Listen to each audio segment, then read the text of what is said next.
kanina po dun po sa kabilang room, notice na dun po si Mr. Cardema po. And he's a very controversial figure right now kasi wala po pong final decision ang Congress. So, para po sa mga nagtatanong kung bakit nakikipag-meeting na po siya with the newly elected party list congressman, maybe you could shed a light po siguro. Is this an assumption that you already accept him as incoming congressman? First of all, he was, unang-una, dapat siyang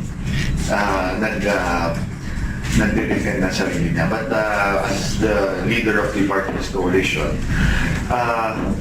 based on the COMELEC, Duterte Youth was proclaimed as one of the 61 winners of the 2019 party list elections. In doing so, we have acknowledged Duterte Youth as a bona fide or bona fide member of the 18th Congress. And they have signified yung pag-join nila ng party list coalition. No?